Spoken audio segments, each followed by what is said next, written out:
El oficial de justicia abrió su carpeta y comenzó a leer la lista en voz alta. Cuando llegó al tercer artículo, el juez Adriano Mendoza retrocedió bruscamente en su silla, con los ojos muy abiertos.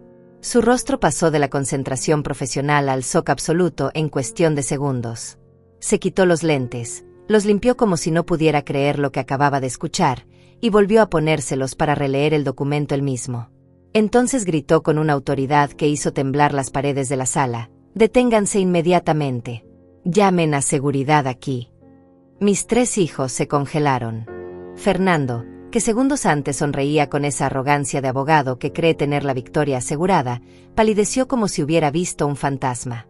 Lucía dejó caer el pañuelo que había estado apretando teatralmente durante toda la audiencia. Enrique intentó levantarse, pero sus piernas no respondieron. El doctor Leopoldo García, ese abogado de $800 la hora que mis hijos habían contratado para destruirme, abrió la boca pero no salió ningún sonido. 2 oficiales de seguridad entraron por las puertas laterales con las manos cerca de sus armas. El murmullo en la sala se convirtió en un silencio sepulcral. Y yo, Irene Castellanos, la mujer de 68 años a quien sus propios hijos acababan de acusar públicamente de ser una senil incapaz de administrar dinero, permanecí sentada en ese banco de madera fría con las manos entrelazadas sobre mi regazo, sintiendo como 34 años de silencio y humillaciones finalmente encontraban su voz. Pero para entender cómo llegué a ese momento, necesito regresar al principio de ese día horrible. A las 7 de la mañana, cuando me desperté sabiendo que enfrentaría la peor traición de mi vida. Me vestí con ese traje gris perla que siempre me ha dado confianza. Nada ostentoso, nada que llamara la atención. Había aprendido hace décadas que las mujeres como yo, las que construimos imperios desde la nada, debemos movernos en silencio. El desayuno se quedó intacto en la mesa. No podía tragar nada. Mi abogada, Elena Montero, me había llamado la noche anterior para repasar la estrategia. Irene, mantén la calma sin importar lo que digan. Deja que se cuelguen con su propia soga. Esas habían sido sus palabras exactas. Llegué al tribunal a las 8:30. El edificio era uno de esos monstruos de concreto que el gobierno construyó en los años 70, con pasillos que olían a humedad y alfombras desgastadas que alguna vez fueron verdes. La sala de audiencias estaba en el 3er piso. Cuando empujé esas puertas dobles de madera oscura, mis ojos se encontraron inmediatamente con los de Fernando. Mi primogénito. 42 años. El niño que sostuve contra mi pecho mientras lloraba porque su padre acababa de morir. Me miró con una frialdad que nunca había visto en él. Como si yo fuera una extraña. Como si los miles de desayunos que le preparé, las noches en vela cuando tenía fiebre, los préstamos que nunca me devolvió, simplemente no existieran. Lucía estaba sentada junto a él.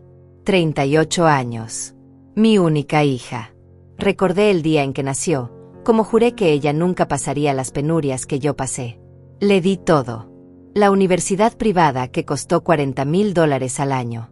El auto nuevo cuando cumplió 21.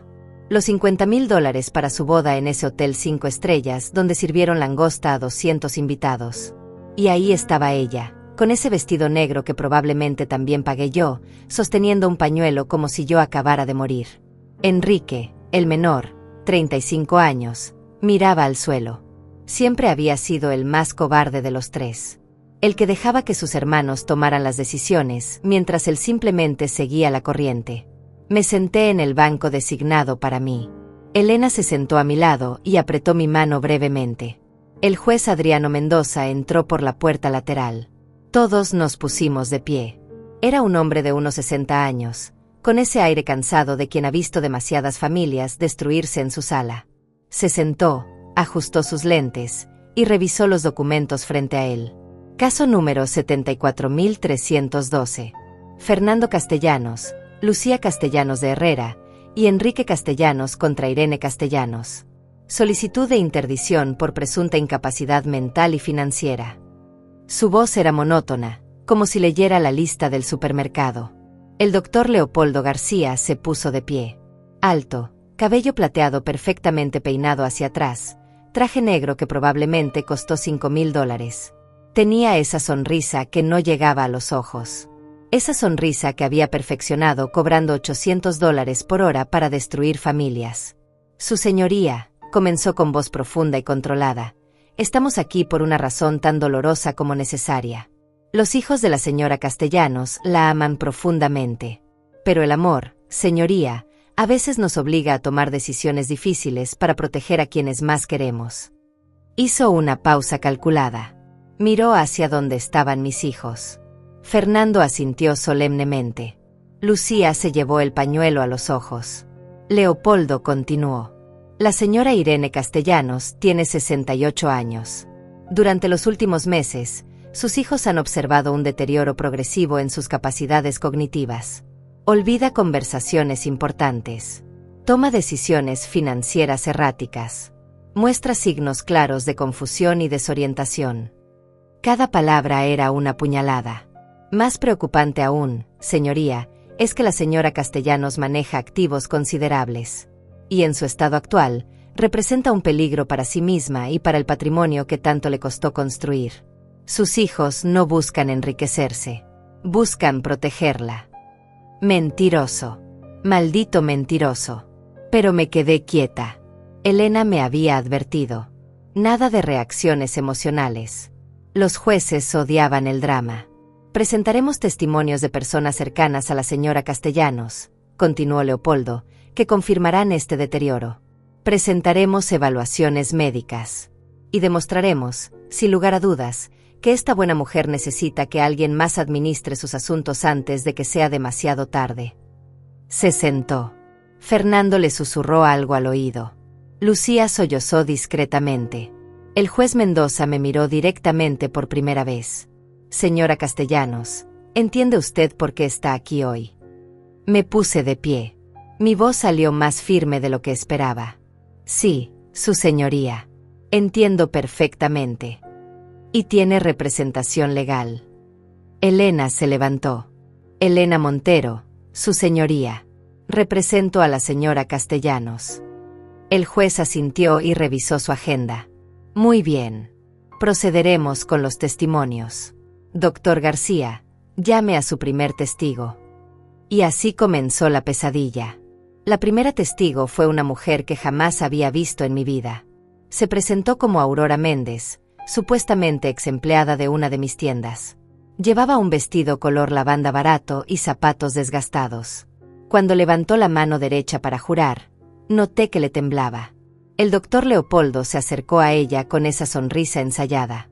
Señora Méndez, ¿cuánto tiempo trabajó para la señora Castellanos? Aurora carraspeó. 3 años, señor. En la tienda del centro. Mentira. Yo conocía a cada empleado que había trabajado para mí en los últimos 20 años. Llevaba registro personal de todos. Cumpleaños, nombres de sus hijos, situaciones familiares. Esa mujer nunca había pisado ninguna de mis tiendas. Y durante ese tiempo, notó algo inusual en el comportamiento de la señora Castellanos. Aurora asintió con demasiado entusiasmo. Sí, señor. Últimamente llegaba y olvidaba las reuniones que ella misma había programado. Una vez me pidió el reporte de ventas 3 veces el mismo día, como si no recordara haberlo pedido. Y tomaba decisiones extrañas, como ordenar mercancía que no necesitábamos y rechazar pedidos importantes. Cada palabra estaba perfectamente memorizada. ¿Cuánto le habrían pagado?, me pregunté. $1,000? ¿2,000? El precio de la lealtad parecía bastante bajo estos días. ¿Alguna vez expresó preocupación por esto? Sí, señor. Hablé con el señor Fernando al respecto. Le dije que su madre parecía confundida, que me preocupaba su salud. Fernando asintió desde su asiento, con expresión grave. ¡Qué actor! Debió dedicarse al teatro en lugar de arruinar la abogacía. El juez Mendoza tomaba notas. Elena se inclinó hacia mí y susurró, ¿la conoces? Negué con la cabeza. Nunca la he visto. Elena escribió algo en su libreta. Leopoldo continuó extrayendo cada mentira cuidadosamente construida de la boca de Aurora. Cuando terminó, Elena se puso de pie para el contrainterrogatorio. Señora Méndez, dijo que trabajó en la tienda del centro durante 3 años. ¿Puede decirnos la dirección exacta de esa tienda? Aurora parpadeó. Avenida Principal. Número. No recuerdo el número exacto, señora. Han pasado meses desde que renuncié. Ya veo. ¿Y el nombre del gerente de esa tienda? Silencio. Aurora miró hacia donde estaba Fernando. Él mantuvo la mirada al frente, pero vi cómo apretaba la mandíbula. No recuerdo su nombre en este momento. ¿No recuerda el nombre de su jefe directo? Interesante. ¿Y cuánto le pagaron por venir hoy a declarar? Leopoldo saltó de su asiento. Objeción, su señoría. La abogada está hostigando a la testigo. El juez Mendoza levantó una mano. Denegada. La testigo puede responder. Aurora se retorció las manos. Nadie me pagó nada. Vine porque es lo correcto. Mentirosa. Elena sonrió. No tengo más preguntas, su señoría. Aurora bajó del estrado prácticamente corriendo. El siguiente testigo fue peor. Un contador llamado Leopoldo Ruiz. Noten el nombre, mismo que el abogado de mis hijos. Pura coincidencia, seguramente. Este hombre afirmó haber revisado algunos de mis estados financieros y encontrado irregularidades preocupantes. Habló de transferencias sin sentido, inversiones impulsivas, gastos inexplicables. Todo falso. Todo fabricado. Pero sonaba convincente. Tenía gráficas. Números. Proyecciones. La gente siempre cree en los números, incluso cuando mienten. Cuando Elena lo interrogó, el tipo se contradijo 3 veces, pero el daño ya estaba hecho. Vi cómo el juez Mendoza fruncía el ceño mientras revisaba los documentos. Luego vino el supuesto informe médico. Un doctor que jamás me había examinado, un tal doctor que ni siquiera estaba presente, pero cuyo reporte Leopoldo presentó como evidencia. Según ese papel, yo mostraba signos de demencia temprana, deterioro cognitivo, pérdida de memoria a corto plazo. Todo basado en una consulta que nunca existió. Elena objetó. Su señoría, este documento carece de validez. La señora Castellanos nunca fue examinada por este médico. Leopoldo sonrió. El doctor realizó su evaluación basándose en entrevistas con familiares cercanos y observación de patrones de comportamiento documentados. Es un método perfectamente válido para evaluación preliminar. El juez permitió que el documento quedara en el expediente. Sentí que el suelo se movía bajo mis pies. Entonces Fernando pidió permiso para hablar. El juez se lo concedió. Mi hijo mayor se puso de pie, se ajustó ese traje gris que yo le había comprado y caminó hacia el frente con pasos medidos. Cuando habló, su voz temblaba de emoción perfectamente calculada. Su señoría, esto es lo más difícil que he tenido que hacer en mi vida. Amo a mi madre. La amo con todo mi corazón. Ella nos crió sola después de que papá murió. Trabajó día y noche para darnos todo. Nunca la escuché quejarse. Nunca. Hizo una pausa. Se llevó la mano a los ojos. Lucía sollozó audiblemente desde su asiento. Pero últimamente, su señoría, ya no es la misma mujer. Olvida que hablamos. Me llama a medianoche confundida, preguntando dónde está papá, y papá murió hace 34 años. Hace 3 meses intentó vender una de sus propiedades por la mitad de su valor real porque un extraño la convenció en la calle. Más mentiras. Nunca había intentado vender nada. Nunca lo llamaba a medianoche. La última vez que hablamos por teléfono fue hace 6 meses, cuando le negué otro préstamo. Le he suplicado que vea a un doctor. Se niega. Le he suplicado que me deje ayudarla con las finanzas. Se niega. Y mientras tanto, su señoría, está quemando el patrimonio que construyó durante décadas. Está tomando decisiones que la van a dejar en la ruina. Y nosotros, sus hijos, no podemos quedarnos de brazos cruzados viendo cómo se destruye. Se volvió hacia mí. Las lágrimas corrían por sus mejillas. Maldito actor. Mamá, por favor. Déjanos ayudarte. No queremos tu dinero. Queremos que estés bien. Que estés segura.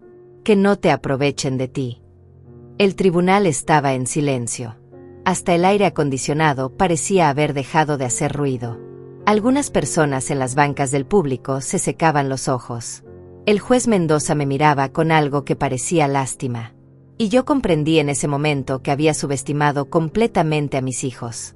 No eran solo codiciosos. Eran monstruos inteligentes. Habían construido una narrativa perfecta, la madre senil, los hijos amorosos tratando desesperadamente de protegerla. Cada mentira encajaba con la siguiente. Cada testigo falso reforzaba la historia. Lucía fue la siguiente en hablar. Se acercó al estrado secándose las lágrimas con ese pañuelo arrugado. Su señoría, mi madre siempre fue mi heroína. Cuando era niña, la veía salir a trabajar antes del amanecer y regresar después de que oscureciera. Nunca tuvimos mucho, pero ella se aseguraba de que no nos faltara nada importante. Su voz se quebró. Pero ahora, señoría, estoy aterrada. La semana pasada fui a visitarla y encontré la estufa encendida, sin nada cocinándose. Las llaves de su auto estaban en el refrigerador. Había olvidado pagar la luz y casi le cortan el servicio. Le pregunté si estaba bien y me dijo que sí, que todo estaba perfecto, pero sus ojos estaban vacíos, como si no me reconociera realmente. Cada palabra de Lucía era veneno disfrazado de preocupación. Nunca había ido a visitarme la semana pasada. De hecho, la última vez que la vi fue hace 4 meses, cuando apareció en mi casa pidiendo $50,000 para una emergencia que nunca explicó. Le di $20,000. Me agradeció con un abrazo frío y se fue. No volví a saber de ella hasta que recibí la citación judicial. Pero ahí estaba, llorando frente al juez como si fuera la hija devota del año. Mi esposo y yo hemos hablado de llevarla a vivir con nosotros, continuó Lucía, pero ella se niega. Dice que no necesita ayuda de nadie, que puede cuidarse sola. Pero no puede, su señoría. Ya no puede. Y me aterra pensar que un día voy a recibir una llamada diciendo que algo terrible le pasó porque nosotros no hicimos nada para protegerla. El juez Mendoza escribió algo en sus notas. Lucía regresó a su asiento y Enrique le pasó un brazo por los hombros. ¡Qué cuadro tan conmovedor de unidad familiar! El doctor Leopoldo se puso de pie nuevamente. Su señoría, como puede ver, esto no es un caso de hijos codiciosos tratando de robar a su madre. Esto es una familia desesperada tratando de salvar a una mujer que ambientala antes de que sea demasiado tarde. La señora Castellanos construyó un patrimonio considerable trabajando incansablemente durante décadas. Sería una tragedia permitir que ese patrimonio se pierda por decisiones tomadas por alguien que ya no tiene la capacidad mental para administrarlo. Hizo una pausa dramática. Por eso solicitamos respetuosamente que este tribunal designe a Fernando Castellanos como tutor legal y administrador de los bienes de su madre. Él es abogado, conoce las leyes, entiende las finanzas. Nadie está mejor calificado para proteger los intereses de la señora Castellanos que su propio hijo. Fernando asintió con humildad falsa, como si esta responsabilidad fuera una carga terrible que estaba dispuesto a soportar por amor filial. El juez se quitó los lentes y los limpió lentamente. Abogada Montero, desea presentar su caso. Elena se levantó. Su señoría, todo lo que han escuchado hoy es una fabricación cuidadosamente orquestada. La primera testigo, Aurora Méndez, nunca trabajó para mi clienta. Puedo probarlo con los registros de nómina de todas las tiendas de la señora Castellanos de los últimos 10 años. Esa mujer no aparece en ninguno. Leopoldo objetó. Su señoría, la señora Méndez trabajó bajo contrato temporal, es posible que no aparezca en ciertos registros. Elena lo ignoró. El contador que presentaron se contradijo múltiples veces durante mi interrogatorio. Y el supuesto informe médico proviene de un doctor que nunca examinó a mi clienta. En cuanto a las acusaciones de Fernando y Lucía Castellanos, son simplemente eso, acusaciones sin evidencia. El juez levantó una mano. Abogada Montero, ¿tiene testigos que presenten un testimonio contrario? Tengo algo mejor, su señoría. Tengo hechos. Elena sacó una carpeta de su maletín. La señora Castellanos no solo está en pleno uso de sus facultades mentales, sino que es una de las empresarias más exitosas de esta región. Sus empresas generan empleos para más de 400 empleados directos. Sus estados financieros muestran crecimiento constante año tras año. Lejos de estar en deterioro, su imperio comercial está en su mejor momento. Leopoldo se puso de pie. Su señoría, el éxito pasado no garantiza competencia presente. Un atleta puede haber sido campeón olímpico, pero si desarrolla una condición médica que afecta su desempeño, eso no niega la realidad de su situación actual. El juez pareció considerar esto. Mi corazón latía tan fuerte que pensé que todos podían escucharlo. Elena continuó. Solicito que se ordene una evaluación psiquiátrica independiente de mi clienta. No por un doctor contratado por la parte contraria, sino por un perito designado por este tribunal. Los resultados hablarán por sí mismos. Era una buena estrategia, pero también arriesgada. ¿Y si el perito estaba comprado? ¿Y si Fernando había llegado más lejos de lo que imaginábamos?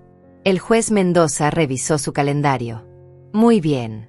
Ordenaré una evaluación psiquiátrica completa. Pero mientras tanto, necesito revisar el patrimonio en cuestión. Doctor García mencionó que la señora Castellanos maneja activos considerables.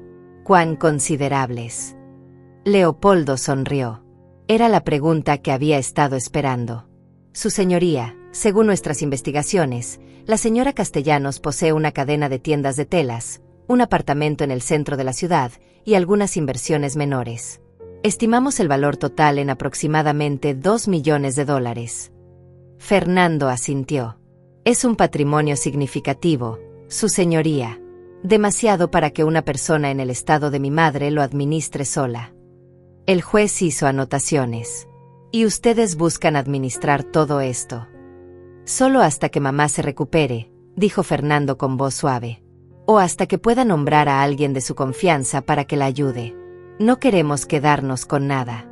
Solo queremos protegerla. Mentiroso. Sabía exactamente lo que querían. Querían mi cuenta bancaria para pagar sus deudas. Querían mi apartamento para venderlo. Querían las empresas para liquidarlas y repartirse el efectivo. Lo había visto venir desde hace meses, desde que empecé a negarles dinero. Lucía había venido primero, con su historia de que el negocio de su esposo estaba en problemas. Le di $20,000. 2 semanas después volvió pidiendo 30,000 más. Me negué. Fernando apareció al mes siguiente. Necesitaba $60,000 para una oportunidad de inversión que no podía dejar pasar. También me negué. Sus casos legales no iban bien.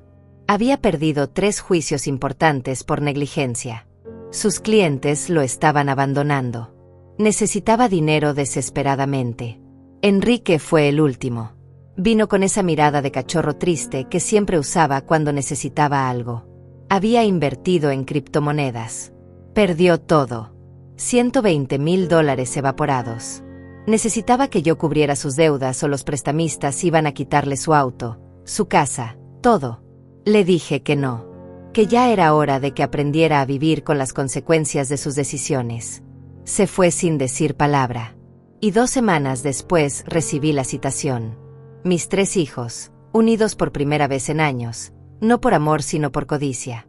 El juez Mendoza cerró su carpeta. Muy bien. Voy a ordenar lo siguiente. Evaluación psiquiátrica independiente de la señora Castellanos, a realizarse en los próximos 10 días. Auditoría completa de sus activos y estado financiero. Y hasta que tengamos los resultados de ambas cosas, se mantendrá el status quo. La señora Castellanos mantiene control de sus bienes. Fernando se tensó. Lucía susurró algo urgente a Leopoldo. El abogado se puso de pie rápidamente. Su señoría, con todo respeto, 10 días podrían ser demasiado tiempo. Si la señora Castellanos toma alguna decisión financiera imprudente en ese periodo, el daño podría ser irreversible. Solicitamos que se nombre un administrador temporal inmediato. El juez lo miró con dureza. Doctor García, acaba de pasar 2 horas argumentando que esta mujer está incapacitada. Ahora sugiere que en 10 días va a desmantelar un imperio que construyó durante 34 años. ¿Cuál de las 2 cosas es? Leopoldo vaciló. Su señoría, simplemente expresamos nuestra preocupación. Preocupación denegada. La señora Castellanos mantiene control de sus bienes hasta que yo diga lo contrario. Algo más. Elena se puso de pie. Sí, su señoría. Solicito que se presente un inventario completo y detallado de todos los activos de mi clienta. No una estimación. Un inventario real, oficial, certificado. El juez asintió. Concedido. El tribunal designará a un oficial de justicia para que compile ese inventario basándose en los documentos oficiales, registros públicos y declaraciones de impuestos de la señora Castellanos. Doctor García, asegúrese de que su equipo coopere proporcionando cualquier documento que tengan. Leopoldo pareció incómodo por primera vez. Su señoría, nosotros solo tenemos estimaciones preliminares. Entonces el oficial trabajará directamente con la señora Castellanos y su abogada. La lista completa deberá estar lista en 3 días. Continuaremos esta audiencia el jueves a las 9 de la mañana. Se levanta la sesión. El mazo golpeó la madera y el sonido resonó en mis huesos como una sentencia. 3 días. Tenía 3 días antes de que mi vida se decidiera en ese tribunal. Elena recogió sus documentos con movimientos rápidos y precisos. Yo permanecí sentada, viendo cómo mis 3 hijos salían de la sala sin mirarme siquiera. Fernando caminaba adelante, con el teléfono ya pegado a la oreja. Lucía lo seguía, con ese pañuelo todavía en la mano como un accesorio de teatro. Enrique iba al final, arrastrando los pies, incapaz de levantar la mirada del suelo. Cobarde hasta el último momento. Cuando la sala se vació, Elena se sentó a mi lado. Irene, necesito que me digas la verdad absoluta. ¿Hay algo, cualquier cosa, que pueda usar en tu contra? ¿Alguna decisión financiera cuestionable? ¿Algún episodio de confusión? ¿Algo? La miré directamente a los ojos. Nada. Llevo registro de cada centavo que entra y sale de mis cuentas desde hace 30 años. Tengo copias de cada contrato, cada factura, cada decisión de inversión. Y en cuanto a mi mente, Elena, está más clara que nunca. Especialmente ahora que finalmente veo a mis hijos por lo que realmente son. Ella asintió. Bien. Porque en 3 días, cuando ese oficial lea la lista de tus activos frente al juez, necesito que todo esté impecable. Sin sorpresas. Sin nada que puedan torcer para hacerte ver mal. No habrá sorpresas, le aseguré. Pero incluso mientras lo decía, una parte de mí sonreía por dentro. Porque habría una sorpresa. Solo que no sería para mí. Esa noche, en mi apartamento, saqué todos los archivos. Los esparcí sobre la mesa del comedor, esa mesa grande de caoba donde alguna vez celebramos cumpleaños y navidades cuando mis hijos todavía fingían amarme. Escrituras de propiedades. Certificados de acciones. Estados de cuenta bancarios. Contratos comerciales. Documentos de inversión. La evidencia física de 34 años de trabajo incansable. Recordé el día en que todo comenzó. Tenía 34 años. Fernando tenía 8. Lucía, 4. Enrique acababa de cumplir 1. Mi esposo, Roberto, había muerto 3 meses antes en un accidente de tránsito. Un camión que se saltó un semáforo en rojo. Murió instantáneamente. Y yo me quedé sola con 3 niños, un apartamento rentado de 2 habitaciones, y deudas que sumaban $80,000. Los padres de Roberto me ofrecieron ayuda. Ayuda que venía con condiciones. Querían que les diera a los niños.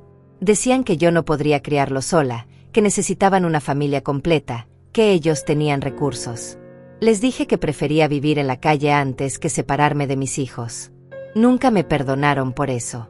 Dejé de hablarles hace 20 años. Así que hice lo único que sabía hacer: trabajar. Tenía una máquina de coser que mi madre me había regalado cuando me casé. Empecé a hacer arreglos de ropa para los vecinos. $5 por acortar un pantalón. 10 por ajustar un vestido. 15 por reparaciones complejas. Trabajaba desde las 5 de la mañana hasta la medianoche. Los niños dormían en la única habitación. Yo dormía en el sofá cuando dormía. Después de 6 meses, había ahorrado suficiente para comprar una segunda máquina de coser. Contraté a una vecina para que me ayudara. Después de 1 año, teníamos 5 máquinas y un pequeño local.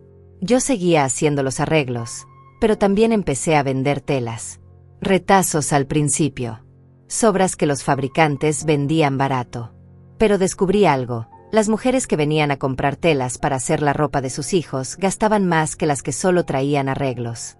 Así que expandí el inventario. Conseguí un préstamo de $20,000 usando el local como garantía. Compré rollos completos de tela directo de los fabricantes. Los precios bajaron. Las ventas subieron. En 3 años tenía 2 locales. En 5. Tenía 5.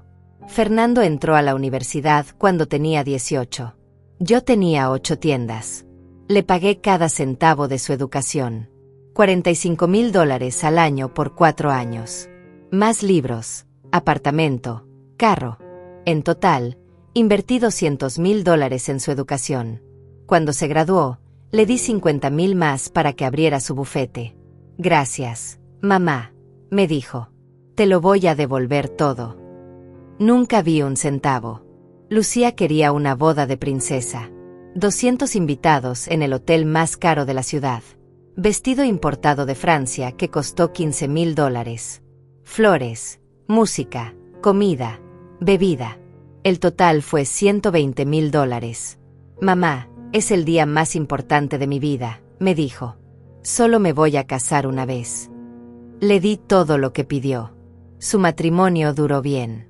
Su esposo, un hombre encantador llamado Javier, resultó ser un incompetente para los negocios. Cada emprendimiento que tocaba se convertía en cenizas. Y cada vez que eso pasaba, Lucía venía a pedirme dinero. Mamá, es solo un préstamo.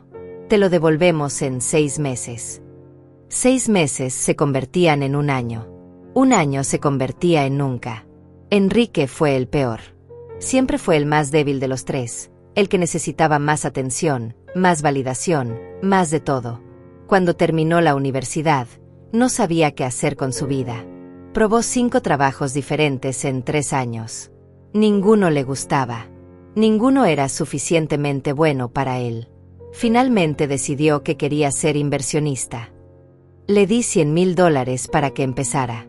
Los perdió en un año en esquemas piramidales y criptomonedas. Vino por más. Le di $50,000.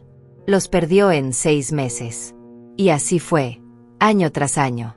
Mis 3 hijos, tomando y tomando y tomando, sin dar nada a cambio excepto visitas obligadas en Navidad y cumpleaños, donde me trataban con esa cortesía forzada que se reserva para parientes molestos. Nunca les importó cómo estaba yo. Nunca preguntaron si necesitaba ayuda con las tiendas, si estaba cansada, si me sentía sola en ese apartamento grande donde criaba los recuerdos de cuando eran niños. Solo querían saber cuándo iba a darles más dinero. Hace 6 meses, decidí que era suficiente. Fernando vino pidiendo $60,000. Mamá, tengo una oportunidad de inversión increíble, pero necesito actuar rápido. Le pregunté detalles. Se puso evasivo. Es complicado, mamá. Tú no entenderías. Es cosa de negocios. Entonces no, le dije.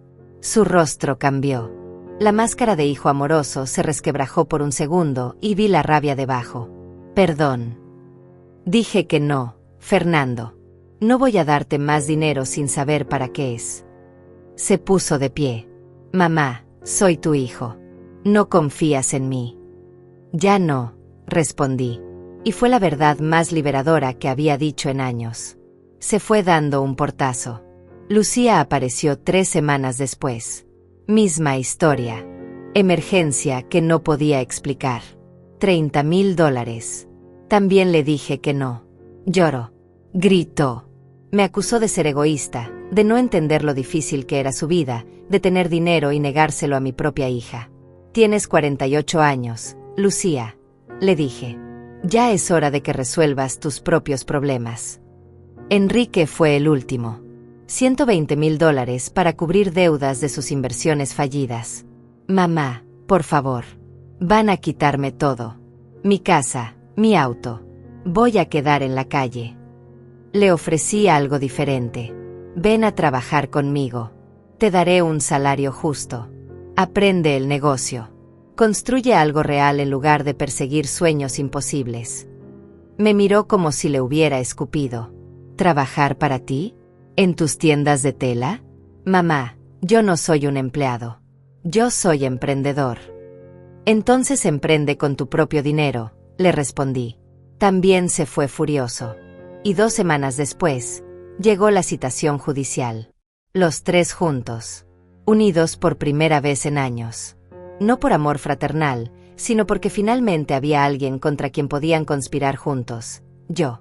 Ahora, sentada en mi apartamento rodeada de documentos, preparándome para la audiencia del jueves, No sentía miedo. Sentía claridad. Había pasado 34 años construyendo un imperio mientras criaba sola a 3 niños ingratos. Había sobrevivido a la pobreza, la viudez, la discriminación de ser mujer de negocios en un mundo de hombres, las noches sin dormir, los préstamos rechazados, las crisis económicas. No iba a dejar que mis propios hijos destruyeran todo por lo que había trabajado. El jueves llegó como una sentencia inevitable. Me desperté a las 5 de la mañana, aunque la audiencia no era hasta las 9. No había podido dormir bien en 3 noches. Cada vez que cerraba los ojos veía el rostro de Fernando cuando dijo que me amaba, con esas lágrimas falsas corriendo por sus mejillas. Me vestí con el mismo traje gris perla. Elena me había sugerido algo diferente, algo que me hiciera ver más vulnerable, más maternal. Le dije que me vistiera como lo que era, una mujer de negocios que no tenía nada de qué avergonzarse. El café se enfrió en la taza sin que lo tocara. El estómago estaba cerrado, convertido en un puño apretado de nervios y rabia contenida. Llegué al tribunal a las 8:30.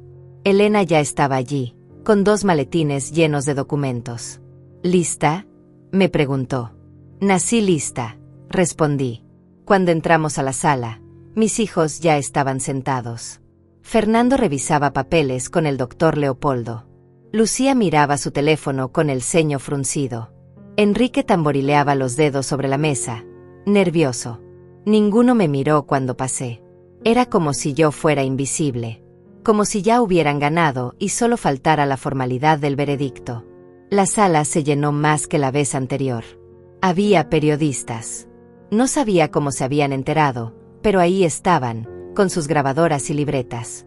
Una mujer de negocios de 68 años siendo demandada por sus propios hijos por incapacidad mental. Era el tipo de historia que vendía periódicos. El juez Adriano Mendoza entró puntualmente a las 9. Todos nos pusimos de pie.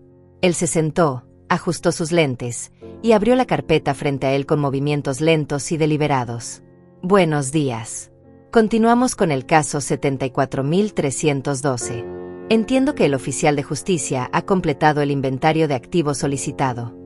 Un hombre delgado de unos 50 años se puso de pie desde una esquina de la sala. Llevaba un traje café y una carpeta gruesa bajo el brazo. Así es, su señoría. He compilado un inventario completo basándome en registros públicos, declaraciones de impuestos, escrituras de propiedades y documentación proporcionada por la señora Castellanos y su representante legal. El juez asintió. Proceda. Lea el inventario para el registro. El oficial abrió su carpeta. Fernando se inclinó hacia adelante en su asiento. Leopoldo tenía esa sonrisa confiada de quien cree que tiene el control absoluto de la situación. Lucía dejó su teléfono y prestó atención completa por primera vez en todo el proceso. El oficial carraspeó y comenzó a leer en voz monótona. Inventario de activos pertenecientes a Irene Castellanos. Ítem número 1. Cadena de tiendas comerciales registradas bajo el nombre Telas Irene. Total de unidades. 47 tiendas distribuidas en 12 estados. Valor estimado según última tasación. $18 millones. El silencio que siguió fue ensordecedor. Fernando parpadeó. Leopoldo dejó de sonreír. Lucía abrió la boca, pero no salió ningún sonido. El juez levantó la vista de sus notas y miró al oficial. ¿Perdón? 18 millones. Así es, su señoría. 18 millones de dólares. Tengo aquí las tasaciones independientes realizadas el año pasado para efectos de seguro y declaraciones fiscales. El oficial continuó sin inmutarse. Ítem número 2. Propiedades inmobiliarias. 3 edificios comerciales en el centro de la ciudad, completamente pagados.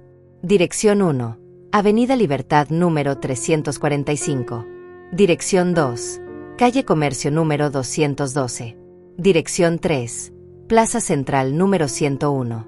Valor conjunto según tasación municipal, $12 millones. Lucía se agarró del borde de la mesa. Sus nudillos se pusieron blancos. Enrique había dejado de respirar. Ítem número 3. Participación accionaria en empresa de logística y transporte, Transportes Meridionales S.A. Porcentaje de propiedad, 65% de acciones. Valor de mercado actual según última evaluación bursátil, 22 millones de dólares. Fue en ese momento que el juez Adriano Mendoza retrocedió bruscamente en su silla. Sus ojos se abrieron tanto que pensé que los lentes se le iban a caer. Se quitó los anteojos con manos temblorosas, los limpió 1, 2, 3 veces, como si no pudiera creer lo que acababa de escuchar. Volvió a ponérselos y miró el documento que el oficial sostenía. «Espere», dijo el juez con voz tensa. 22 millones de dólares en una sola empresa de transporte. El oficial asintió. «Así es, su señoría. La señora Castellanos adquirió participación mayoritaria hace 15 años cuando la empresa estaba en bancarrota. La reestructuró completamente. Ahora es una de las 3 empresas de logística más grandes de la región, con contratos vigentes con cadenas nacionales de supermercados y tiendas departamentales». Fernando se había puesto de pie sin darse cuenta. Leopoldo lo jaló del brazo para que se sentara, pero él no parecía sentirlo. Estaba mirando al oficial como si éste hablara en otro idioma. El oficial continuó leyendo con la misma voz impasible. Ítem número 4. Propiedad rural. Finca, El Descanso. Ubicada en el municipio de Valle Verde. Extensión, 2.000 hectáreas. Incluye casa principal, 3 casas para trabajadores, establos, bodega de almacenamiento, sistema de riego automatizado. Actividad principal, cultivo de algodón orgánico que abastece a la cadena de tiendas Telas Irene. Valor según tasación, 8 millones de dólares. Podía ver cómo el cerebro de mis hijos intentaba procesar los números. Sumaban y no podían creer el total. El oficial pasó a la siguiente página. Ítem número 5.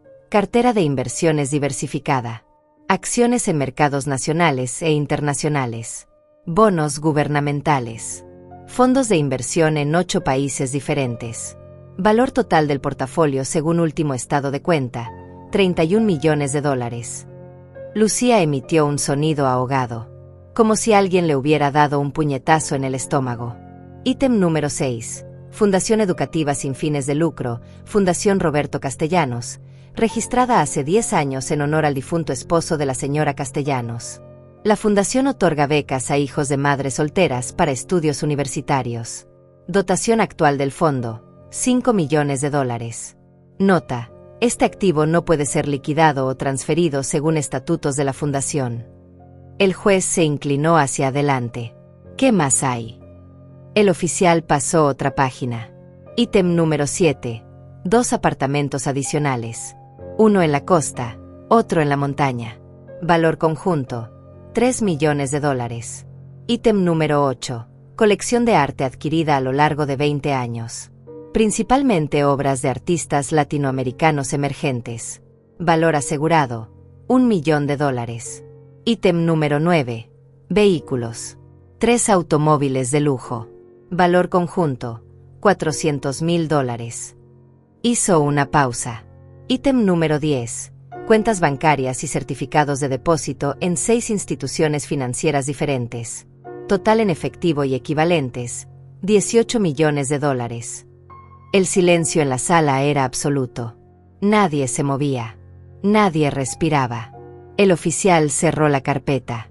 Valor total estimado del patrimonio de la señora Irene Castellanos, 128 millones de dólares. 128 millones de dólares. El número flotó en el aire como una bomba sin explotar. Fernando se había puesto completamente pálido. Lucía tenía las manos sobre la boca. Enrique miraba la mesa como si quisiera desaparecer a través de ella. El doctor Leopoldo García, ese abogado de $800 la hora que había estado tan confiado, tan seguro de sí mismo, se veía como si alguien le hubiera vaciado un balde de agua helada encima. Tartamudeó algo ininteligible. El juez Mendoza se quitó los lentes nuevamente. Los dejó sobre la mesa. Se frotó los ojos con ambas manos. Cuando volvió a mirar, su expresión había cambiado completamente. Ya no había lástima en sus ojos. Había algo mucho más peligroso, sospecha. Doctor García, dijo el juez con voz peligrosamente tranquila, usted me dijo que la señora Castellanos manejaba activos de aproximadamente 2 millones de dólares. Leopoldo se puso de pie con dificultad. Su señoría, nosotros, la información que teníamos. La información que tenían. El juez levantó la voz por primera vez. Estamos hablando de una discrepancia de 126 millones de dólares. ¿Cómo es posible que su investigación estuviera tan grotescamente equivocada? Fernando intentó intervenir. Su señoría, nosotros no sabíamos. Mamá nunca nos dijo. El juez lo silenció con una mirada. Silencio. No le he dado permiso para hablar. Luego miró al oficial. Toda esta información es verificable. Completamente, su señoría. Cada ítem está respaldado por documentación oficial. Escrituras registradas, estados de cuenta certificados, tasaciones independientes. La señora Castellanos lleva registros impecables de cada transacción financiera que ha realizado en los últimos 30 años. El juez respiró profundamente. Cuando volvió a hablar, su voz cortaba como cuchillo. Deténganse inmediatamente. No digan nada más. Se volvió hacia uno de los oficiales de seguridad que estaban junto a la puerta. Llamen a seguridad aquí. Ahora. 2 oficiales más entraron corriendo. Fernando, Lucía y Enrique se congelaron en sus asientos. El miedo finalmente había reemplazado la codicia en sus rostros. El juez Mendoza se puso de pie. Nunca había visto a un juez ponerse de pie durante una audiencia. Era como si la gravedad de lo que acababa de descubrirse lo hubiera sacado físicamente de su asiento. Quiero peritos contables independientes aquí en 30 minutos, ordenó a uno de los secretarios. Llamen al fiscal del distrito. Y quiero a un psiquiatra forense certificado por el Estado, no uno contratado por ninguna de las partes. Se volvió hacia el doctor Leopoldo García, quien parecía haber envejecido 10 años en los últimos 5 minutos. Doctor García, usted le dijo a este tribunal que estaba solicitando tutela sobre un patrimonio de 2 millones de dólares. Ahora resulta que el patrimonio real es 64 veces mayor. ¿Tiene alguna explicación razonable para esta discrepancia masiva? Leopoldo abrió la boca. La cerró. Volvió a abrirla. Su señoría, mis clientes me proporcionaron la información que tenían. Yo actué de buena fe basándome en... buena fe. El juez casi escupió las palabras. Me está diciendo que inició un proceso de interdición, un proceso que busca despojar a una persona de sus derechos fundamentales, sin verificar siquiera los hechos básicos, sin consultar registros públicos, sin revisar declaraciones de impuestos, sin hacer la investigación mínima que cualquier abogado competente haría. El silencio de Leopoldo fue toda la respuesta que necesitaba. El juez se volvió hacia Fernando. Usted, abogado Fernando Castellanos, póngase de pie. Fernando se levantó con piernas temblorosas. Ya no quedaba nada de esa arrogancia con la que había entrado el primer día. Usted le dijo a este tribunal que su madre era incapaz de administrar sus finanzas, que tomaba decisiones erráticas e impulsivas, que estaba destruyendo el patrimonio que había construido. Fernando asintió débilmente. Sí, su señoría, yo. Silencio. No terminé. El juez golpeó la mesa con el puño. Su madre, lejos de destruir su patrimonio, lo ha multiplicado exponencialmente. Administra personalmente 47 tiendas, 3 edificios comerciales, una empresa de logística, una finca de 2.000 hectáreas y una cartera de inversiones internacionales. Y según este informe, el retorno anual promedio de sus inversiones en los últimos 10 años ha sido del 34%. ¿Sabe usted lo que significa eso? Fernando negó con la cabeza. Significa que su madre es mejor inversionista que el 99% de los profesionales certificados. Significa que mientras usted la acusaba de incompetencia, ella estaba superando al mercado año tras año. Significa que usted es un mentiroso o un incompetente. Posiblemente ambos. Lucía comenzó a llorar. Pero esta vez no eran lágrimas teatrales con pañuelo preparado. Eran sollozos genuinos de pánico. Enrique había puesto la cabeza entre las manos. El juez no había terminado. Pero hay algo más que me molesta profundamente. Ustedes 3 vinieron aquí con un abogado caro, con testigos preparados, con informes médicos de un doctor que nunca examinó a la paciente. ¿Gastaron, qué, $50,000 en este proceso? ¿60,000? ¿De dónde salió ese dinero? Nadie respondió. Les voy a decir de dónde salió. Salió de los préstamos y regalos que su madre les ha dado durante años. Dinero que ella ganó trabajando 16 horas al día mientras ustedes vivían cómodamente. Y ahora querían más. No solo más préstamos. Querían todo. El juez hizo una señal al oficial de seguridad. Quiero que se investigue la procedencia de cada centavo que estos tres han gastado en honorarios legales para este caso. Y quiero saber exactamente cuánto dinero les ha dado la señora Castellanos en los últimos 10 años. Se volvió hacia mí por primera vez desde que comenzó su diatriba. Su expresión se suavizó ligeramente. Señora Castellanos, ¿cuánto dinero calcula usted que les ha dado a sus hijos en préstamos, regalos y pagos diversos en la última década? Me puse de pie. Mi voz salió firme. Aproximadamente $2.400.000, Su Señoría. Tengo registro exacto de cada transacción si lo necesita. Escuché a Lucía gemir. Fernando cerró los ojos. El juez escribió el número en sus notas. $2.400.000. Y a cambio, ellos le trajeron aquí para declararla incapaz y tomar control de 128 millones. Miró a mis hijos con un desprecio que era casi palpable. Abogada Montero, ¿su clienta autorizó alguna de estas transacciones por escrito? Hay pagarés, contratos de préstamo, documentos legales. Elena se puso de pie. No, Su Señoría. Fueron regalos y préstamos familiares informales. La señora Castellanos confiaba en sus hijos. Confiaba, repitió el juez. Pasado. Muy apropiado. En ese momento llegó el primer perito contable. Era una mujer de unos 45 años con maletín negro y expresión seria.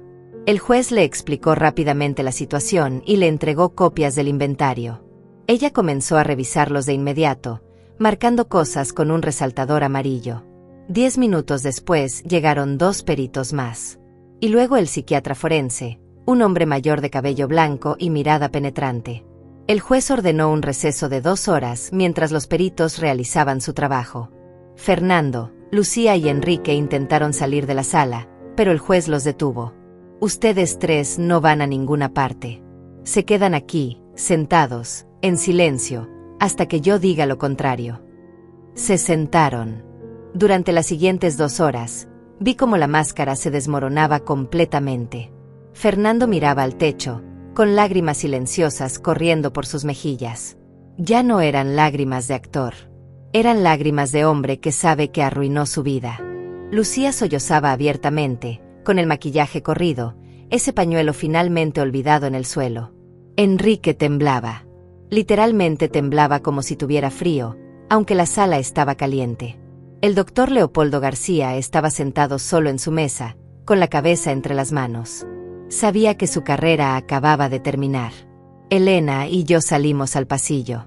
¿Sabías que iba a pasar esto?, me preguntó. Sabía que la verdad iba a salir, respondí. Pero no esperaba que fuera tan devastador. Irene, lo que acaba de pasar ahí dentro. El juez está furioso. He visto muchos casos, pero nunca he visto a un juez reaccionar así. Tus hijos no solo van a perder este caso, van a enfrentar consecuencias serias. Bien, dije sin emoción. Deberían. Elena me miró con una mezcla de admiración y algo más. ¿Miedo? ¿Respeto?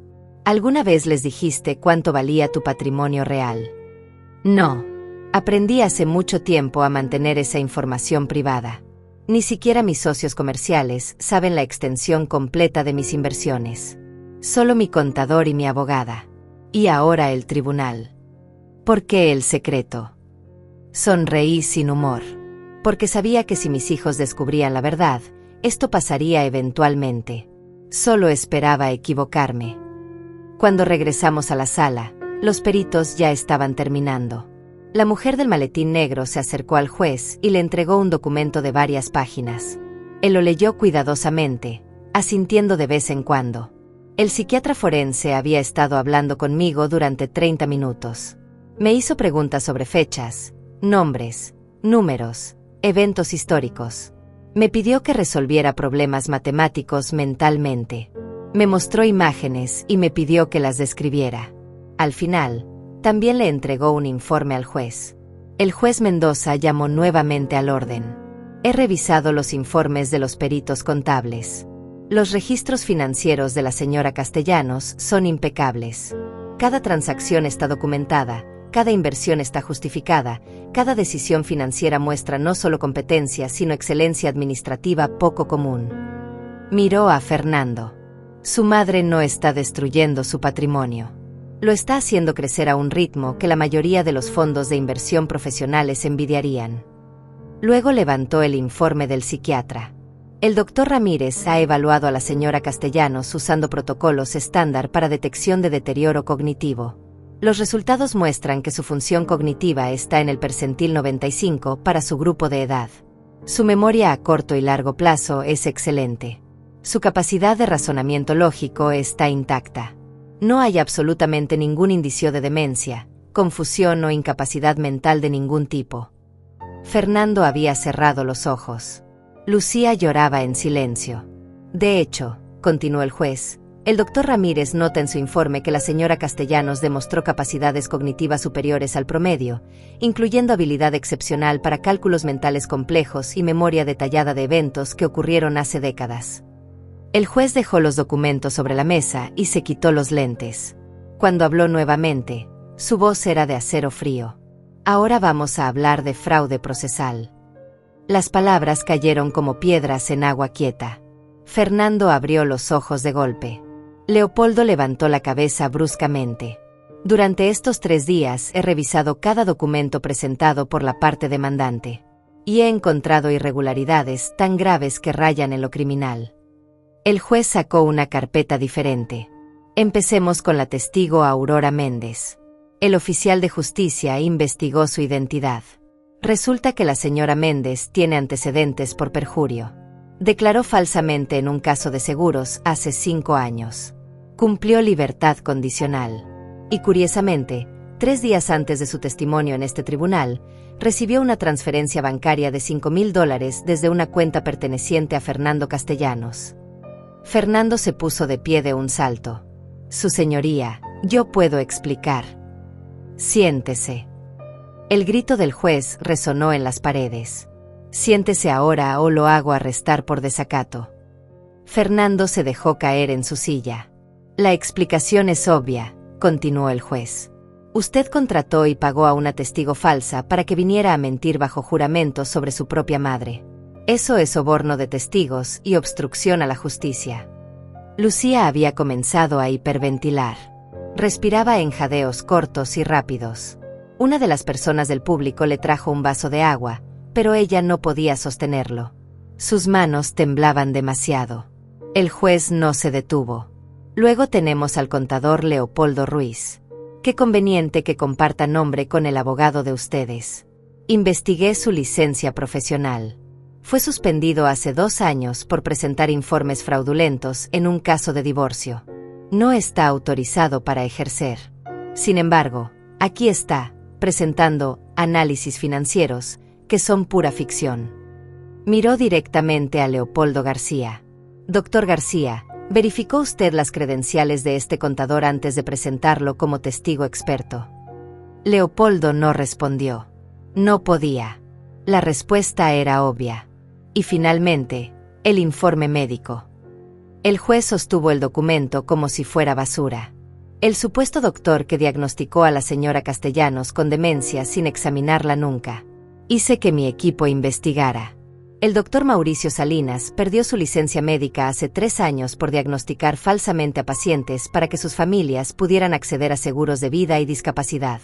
Actualmente enfrenta cargos criminales en otro estado. El juez dejó caer el papel sobre la mesa con disgusto. Todo lo que presentaron es falso. Cada testimonio, cada documento, cada supuesta prueba. Es una construcción completa de mentiras diseñada para despojar a una mujer competente de sus derechos y su patrimonio. Se volvió hacia los oficiales de seguridad. Quiero que estos 3 permanezcan en esta sala. Nadie sale hasta que yo lo autorice. Fernando finalmente encontró su voz, desesperada y quebrada. Su señoría, por favor, nosotros solo queríamos. Mamá estaba tomando decisiones que no entendíamos. Pensamos que necesitaba ayuda. ¿Decisiones que no entendían? El juez se inclinó hacia adelante. ¿Cómo invertir en mercados internacionales? ¿Cómo diversificar su portafolio? ¿Cómo crear una fundación educativa? Esas decisiones. Ella nos estaba negando dinero, gritó Lucía de repente. Su voz era histérica, rota. Tiene 128 millones de dólares y nos negaba 50,000. Somos sus hijos. Tenemos derecho. El silencio que siguió fue absoluto. Hasta el aire acondicionado pareció dejar de funcionar. Lucía se dio cuenta demasiado tarde de lo que acababa de decir. Se llevó las manos a la boca, con los ojos muy abiertos. Pero ya era tarde. La verdad había salido. No preocupación por mi bienestar. No amor filial. Codicia pura y simple. El juez la miró con una expresión que podría congelar el infierno. Gracias, señorita Castellanos, por finalmente decir la verdad. Esto nunca fue sobre proteger a su madre. Fue sobre dinero. Sobre sentirse con derecho a su fortuna simplemente por ser su hija. Miró a los tres. Déjenme explicarles algo sobre derechos. Los padres tienen la obligación legal de mantener a sus hijos hasta que son adultos. Después de eso, no tienen ninguna obligación. Cero. Su madre les dio educación, les pagó bodas, les dio préstamos que nunca pagaron. Les dio $2.400.000 a lo largo de los años. Y cuando finalmente dijo que era suficiente, ustedes la trajeron aquí para robarle todo. Enrique comenzó a llorar abiertamente. Lo siento, mamá. Lo siento mucho. Yo no quería. Ellos me convencieron, dijeron que era lo mejor. Silencio, ordenó el juez. Ahora es muy tarde para disculpas. Se volvió hacia el doctor Leopoldo García. En cuanto a usted, doctor García, la Colegiatura de Abogados recibirá hoy mismo un informe completo de este caso. Presentó testigos falsos, un contador sin licencia y un informe médico fraudulento. Inició un proceso de interdición sin hacer la investigación básica requerida. Y cobró, según mis cálculos, aproximadamente $75,000 en honorarios por este fraude. Leopoldo había perdido todo el color en su rostro. Su señoría, yo actuaba según las instrucciones de mis clientes. Sus clientes le mintieron y usted eligió no verificar. Eso lo hace cómplice. Espero que haya disfrutado esos $75,000, porque serán los últimos que gane como abogado. Le garantizo que será desbaratado antes de fin de mes. El juez respiró profundamente, como si necesitara calmarse antes de continuar. Cuando habló nuevamente, su voz era de sentencia final. Voy a dictar mi fallo ahora. La solicitud de interdición es denegada en su totalidad. La señora Irene Castellanos está en pleno uso de sus facultades mentales y es perfectamente capaz de administrar sus propios asuntos. De hecho, es más capaz que la vasta mayoría de personas que conozco. Fernando dejó caer la cabeza sobre la mesa. Pero eso no es todo. El juez sacó otro documento. Debido a la naturaleza fraudulenta de este proceso y a las claras intenciones maliciosas de los demandantes, estoy ordenando lo siguiente. Hizo una pausa. El silencio era insoportable. Primero, Fernando Castellanos, como abogado colegiado que inició un proceso legal fraudulento, será reportado a la Colegiatura de Abogados para proceso disciplinario. Recomendaré suspensión permanente de su licencia. Fernando emitió un sonido como de animal herido. Segundo, los tres demandantes tienen prohibido acercarse a la señora Irene Castellanos por un periodo de 5 años. Esto incluye contacto físico, telefónico, electrónico o a través de terceros. La violación de esta orden resultará en arresto inmediato. Lucía sollozaba sin control. Tercero, estoy ordenando una investigación completa por parte del fiscal del distrito sobre posible fraude procesal, soborno de testigos y conspiración para cometer fraude. Los cargos criminales son una posibilidad real.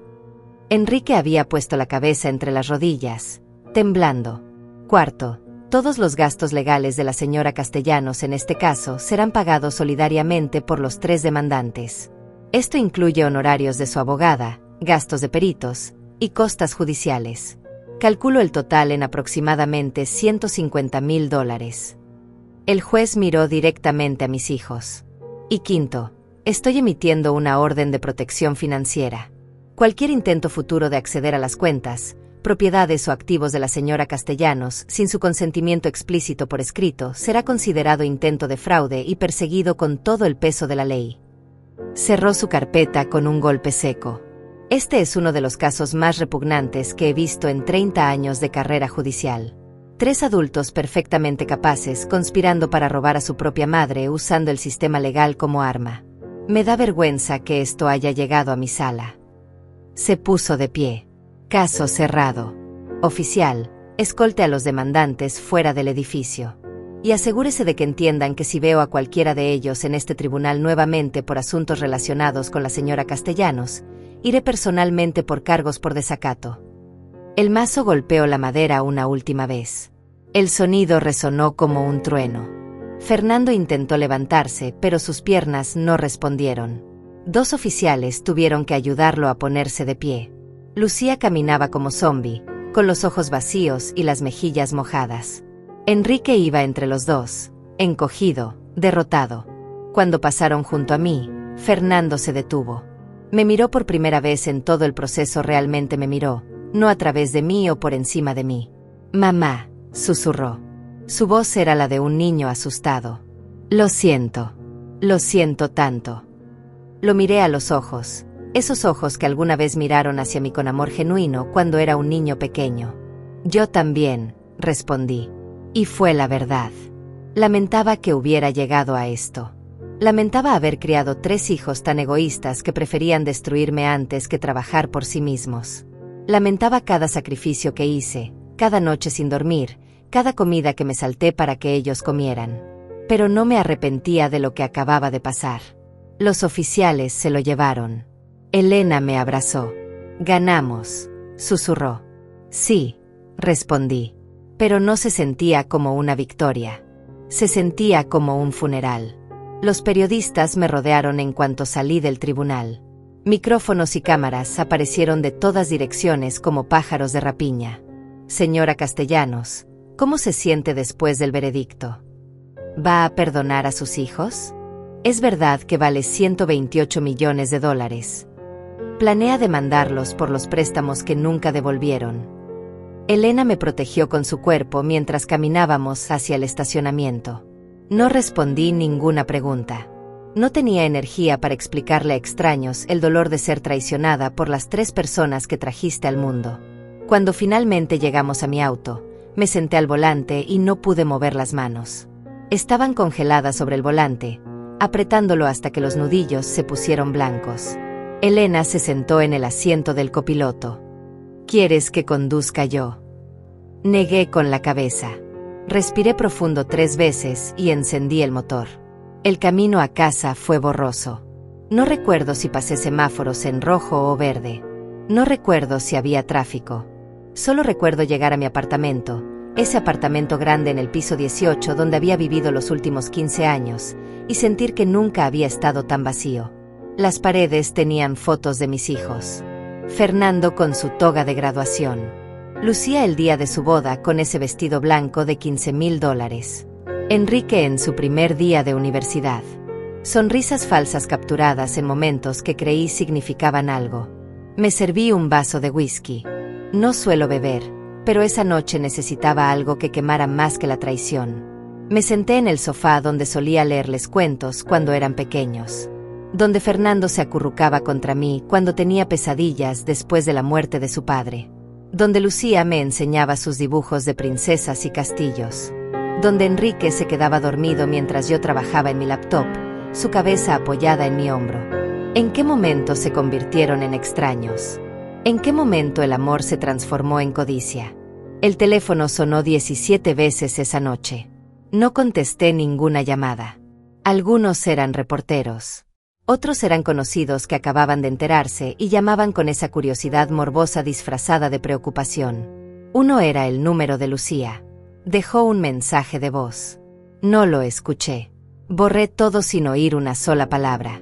A las 2 de la mañana seguía despierta, mirando el techo, pensando en todas las decisiones que tomé a lo largo de los años. ¿Debía haber sido más dura con ellos? ¿Debí haberlos obligado a trabajar en las tiendas cuando eran adolescentes en lugar de darles todo hecho? ¿Debí haberles enseñado el valor del dinero negándoles algunas de sus peticiones extravagantes? Pero cada vez que pensaba eso, recordaba la promesa que me hice cuando Roberto murió. Mis hijos nunca pasarían hambre como yo pasé de niña. Nunca tendrían que usar ropa remendada de sus primos. Nunca tendrían que trabajar vendiendo dulces en la calle para pagar sus útiles escolares. Les di todo lo que yo nunca tuve. Y a cambio, ellos quisieron quitarme todo lo que había construido. La ironía era tan amarga que casi podía saborearla. Durante las siguientes semanas, la historia explotó en los medios. Empresaria millonaria demandada por sus propios hijos. Hijos codiciosos intentan robar fortuna de madre. Caso de interdicción fraudulento expone codicia familiar. Mi rostro apareció en periódicos, noticieros, programas de radio. Algunos me pintaban como heroína. Otros insinuaban que algo debía haber hecho mal para que mis propios hijos me odiaran tanto. Como si la culpa fuera mía.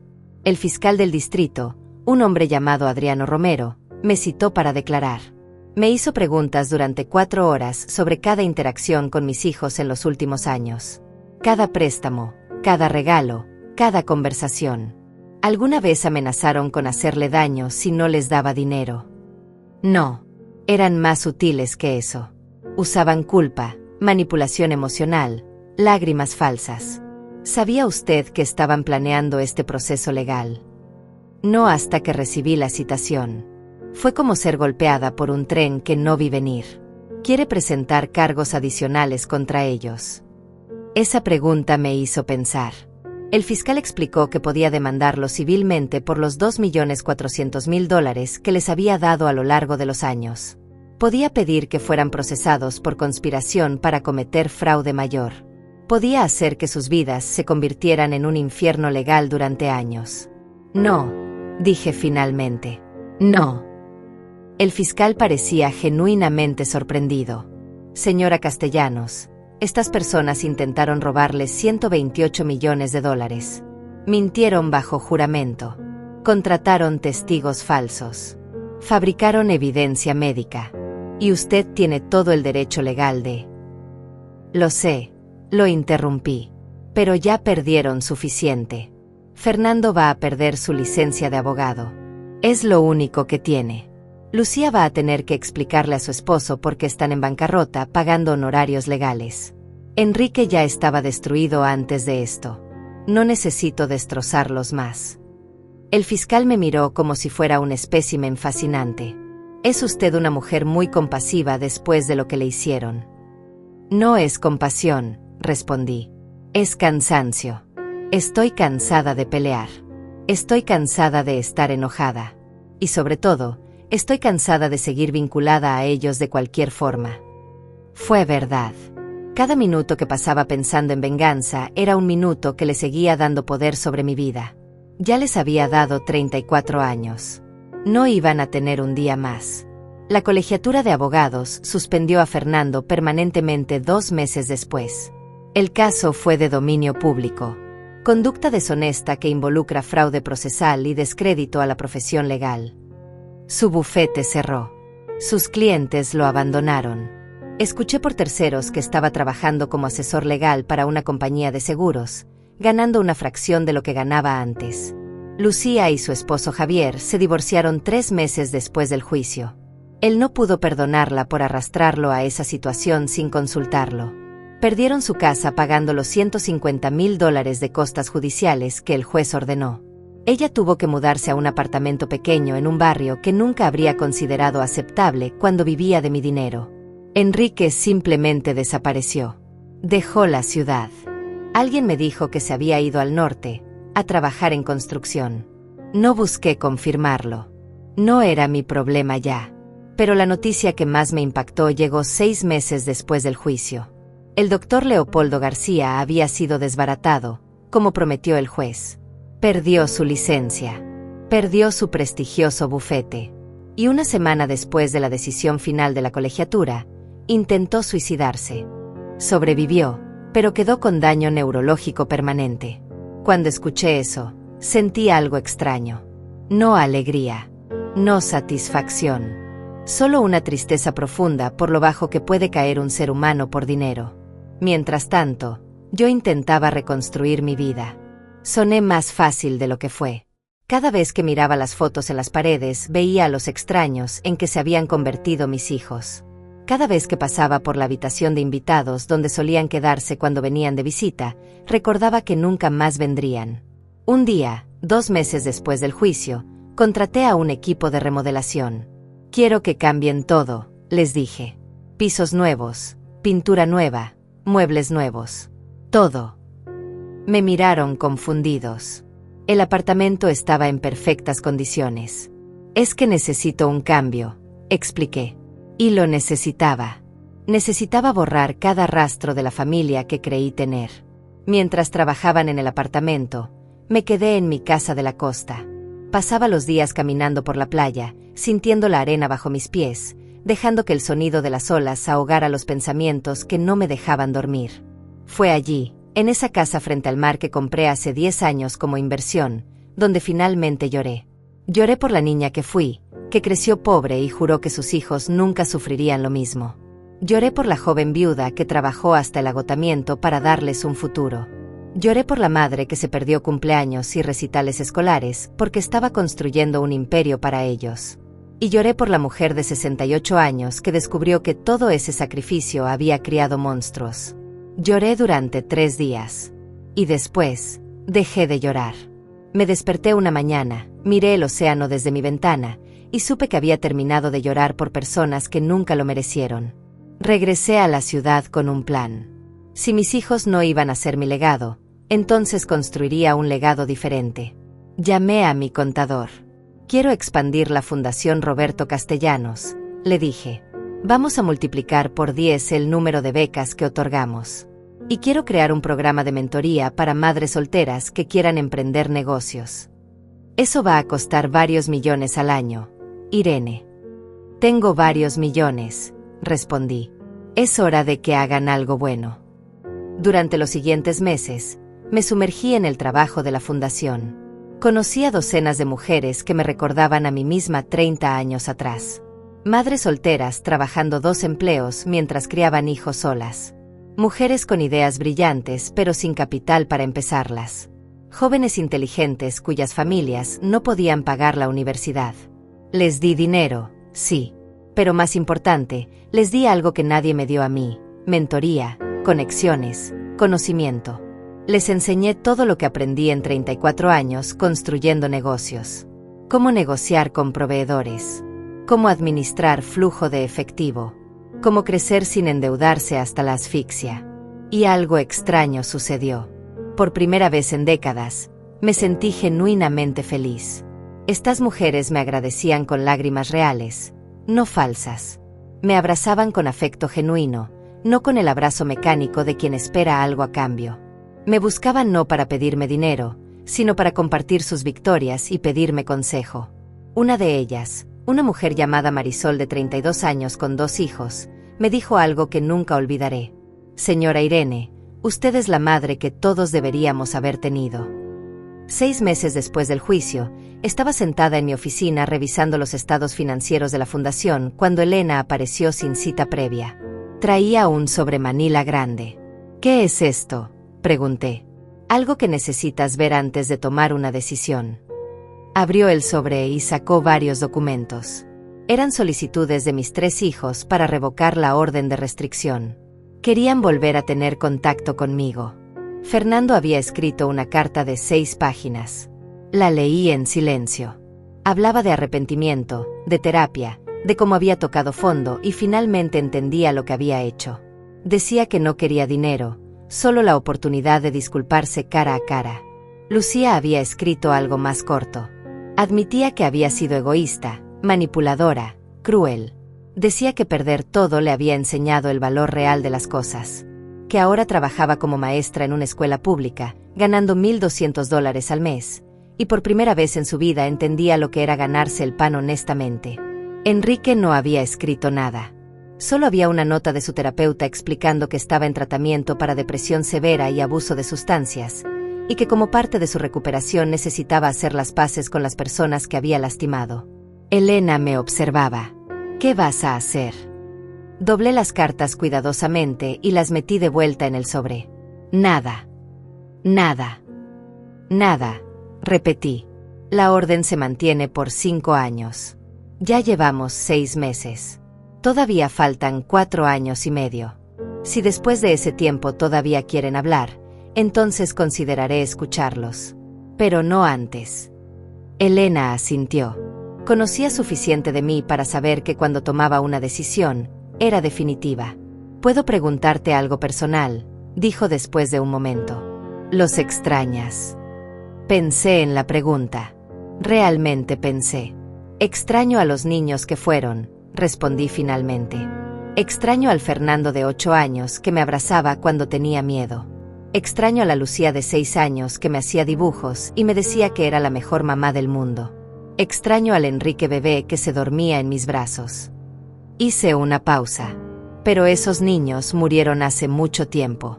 Los adultos en que se convirtieron son extraños. Y no extraño a esos extraños en absoluto. La verdad era liberadora. La fundación creció exponencialmente ese año. Otorgamos 120 becas universitarias completas. Financiamos 32 nuevos negocios para madres emprendedoras.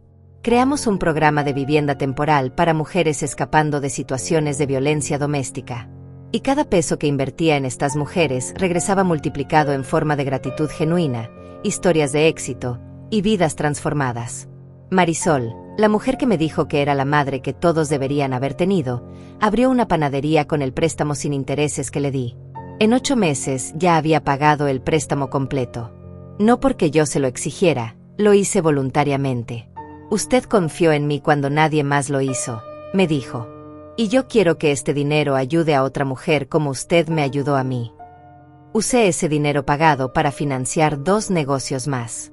Y así comenzó un ciclo virtuoso.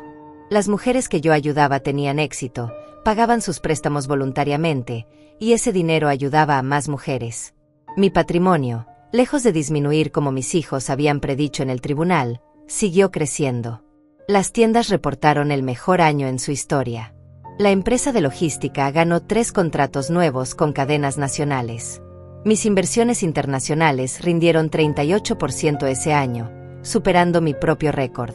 Terminé el año con $143 millones, 15 millones más que cuando empezó esa pesadilla.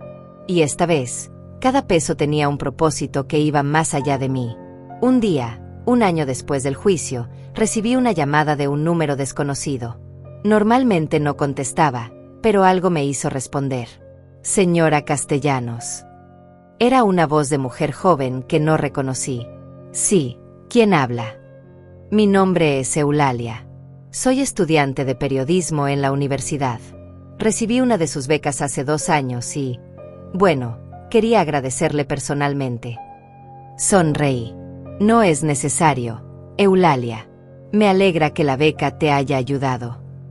«No entiende», su voz se quebró ligeramente. «Sin esa beca, yo estaría trabajando en una fábrica ahora, como mi madre y mi abuela. Usted cambió la trayectoria completa de mi vida. Me gradúo el próximo mes. Conseguí trabajo en un periódico importante. Y todo es gracias a usted». Sentí algo cálido en el pecho. Algo que no había sentido en mucho tiempo. «Gracias por llamar, Eulalia. Eso significa más para mí de lo que imaginas». «Hay algo más», continuó. «Estoy escribiendo un artículo sobre su fundación, sobre todas las mujeres que ha ayudado. Y quería pedirle una entrevista». Acepté. La entrevista se publicó 2 meses después en un suplemento dominical. Era un artículo hermoso que contaba mi historia sin dramatizar, que mostraba el trabajo de la fundación sin exagerar, que incluía testimonios de docenas de mujeres cuyas vidas habían sido transformadas. Pero lo más impactante fue el título: Irene Castellanos, la mujer que construyó una familia de 1000 hijas. Lloré cuando lo leí. Pero esta vez eran lágrimas buenas. El artículo generó una ola de atención mediática. Pero no como antes, cuando era el escándalo del juicio. Esta vez era diferente. Otras fundaciones querían colaborar. Empresarias exitosas querían aportar dinero. Universidades me invitaron a dar conferencias. Y lo más sorprendente, cientos de mujeres me escribieron cartas contando sus propias historias de hijos ingratos, esposos abusivos, familias que las traicionaron. Gracias por mostrarnos que podemos sobrevivir, escribió una. Gracias por demostrar que nuestro valor no depende de quienes nos lastiman, escribió otra. Me convertí, sin buscarlo, en un símbolo. No elegí ese papel, pero lo acepté. Porque si mi historia, por dolorosa que fue, podía ayudar a otras mujeres a encontrar su fuerza, entonces tal vez todo había valido la pena. Hace 2 semanas, recibí otra carta de Fernando. Esta vez no pasó por Elena. Me la envió directamente al apartamento, violando técnicamente la orden de restricción. La abrí. Era corta. Mamá, no espero que me perdones. No espero que vuelvas a hablarme nunca. Solo quiero que sepas que el hombre que te hizo eso en el tribunal ya no existe. Perdí mi carrera, mi reputación, mi familia. Perdí todo. Y fue exactamente lo que merecía. Ahora trabajo en un trabajo modesto. Vivo en un apartamento pequeño. Como lo que puedo pagar. Y por primera vez en mi vida, entiendo lo que significa trabajar por algo. Entiendo lo que tú hiciste por nosotros durante todos esos años. Y entiendo que nunca te lo agradecimos. Sé que es tarde. Sé que arruiné cualquier posibilidad de tener una relación contigo. Pero necesitaba que supieras que finalmente lo entiendo. Y que lo siento. Con todo mi corazón, lo siento. Fernando. Leí la carta 3 veces. Luego la doblé y la guardé en un cajón de mi escritorio. No la tiré. Pero tampoco respondí. Tal vez algún día lo haría. Tal vez en 4 años, cuando expire la orden de restricción, aceptaría una llamada. Tal vez les daría la oportunidad de disculparse cara a cara. O tal vez no. Todavía no lo sé. Y está bien no saberlo. Hoy, mientras escribo esto, estoy sentada en mi oficina de la finca El Descanso. A través de la ventana veo los campos de algodón meciéndose con el viento. En 3 horas llegará un grupo de 20 mujeres para un taller de emprendimiento que durará todo el fin de semana. Les enseñaré todo lo que sé. Les daré las herramientas que nadie me dio a mí. Y tal vez, solo tal vez, alguna de ellas recordará a sus propios hijos que la familia no se trata de sangre compartida, sino de respeto mutuo. Tengo 68 años. He construido un imperio. He perdido una familia. He ganado 1000 hijas que nunca parí. Y finalmente, después de toda una vida de dar y dar y dar a personas que solo tomaban, he aprendido la lección más importante. Mi valor nunca dependió de ser una buena madre para mis hijos. Mi valor siempre estuvo en ser una buena persona para mí misma. La Fundación Roberto Castellanos acaba de firmar un acuerdo con el gobierno para expandir nuestro programa a nivel nacional. Vamos a ayudar a 10.000 mujeres en los próximos 5 años. Mi contador casi se desmaya cuando vio el presupuesto.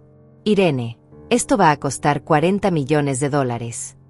Entonces es bueno que tengas 143 millones, respondí con una sonrisa. Me preguntó si no me preocupaba dejar algo para mis hijos cuando muriera. Mis hijos. Me reí. Fue una risa amarga pero liberadora. Mis hijos van a recibir exactamente lo que merecen. Nada. Reorganicé mi testamento el mes pasado. Todo, absolutamente todo, va a la fundación. Las tiendas, los edificios, la empresa de logística, las inversiones, la finca. Todo. Que siga ayudando a mujeres que realmente lo necesitan mucho después de que yo me haya ido. Esa será mi venganza final. No en corte, no con abogados, no con órdenes judiciales. Mi venganza será vivir bien, ayudar a muchas, y asegurarme de que mis hijos vean desde lejos todo lo que pudieron haber tenido si hubieran elegido el amor sobre la codicia. Y cuando finalmente cierre los ojos por última vez, lo haré sabiendo que mi vida no fue definida por quienes me traicionaron, sino por aquellas a quienes ayudé a levantarse. Levei 68 anos para entender que familia nao e que compartí la seu sangue, más que monra seu sue. Y ahora, cada día que me despierto en esta finca, mirando el amanecer sobre los campos que construí con mi trabajo, siento algo que no sentí en décadas: paz. Mis hijos quisieron robarme todo. Pero lo único que realmente lograron fue liberarme.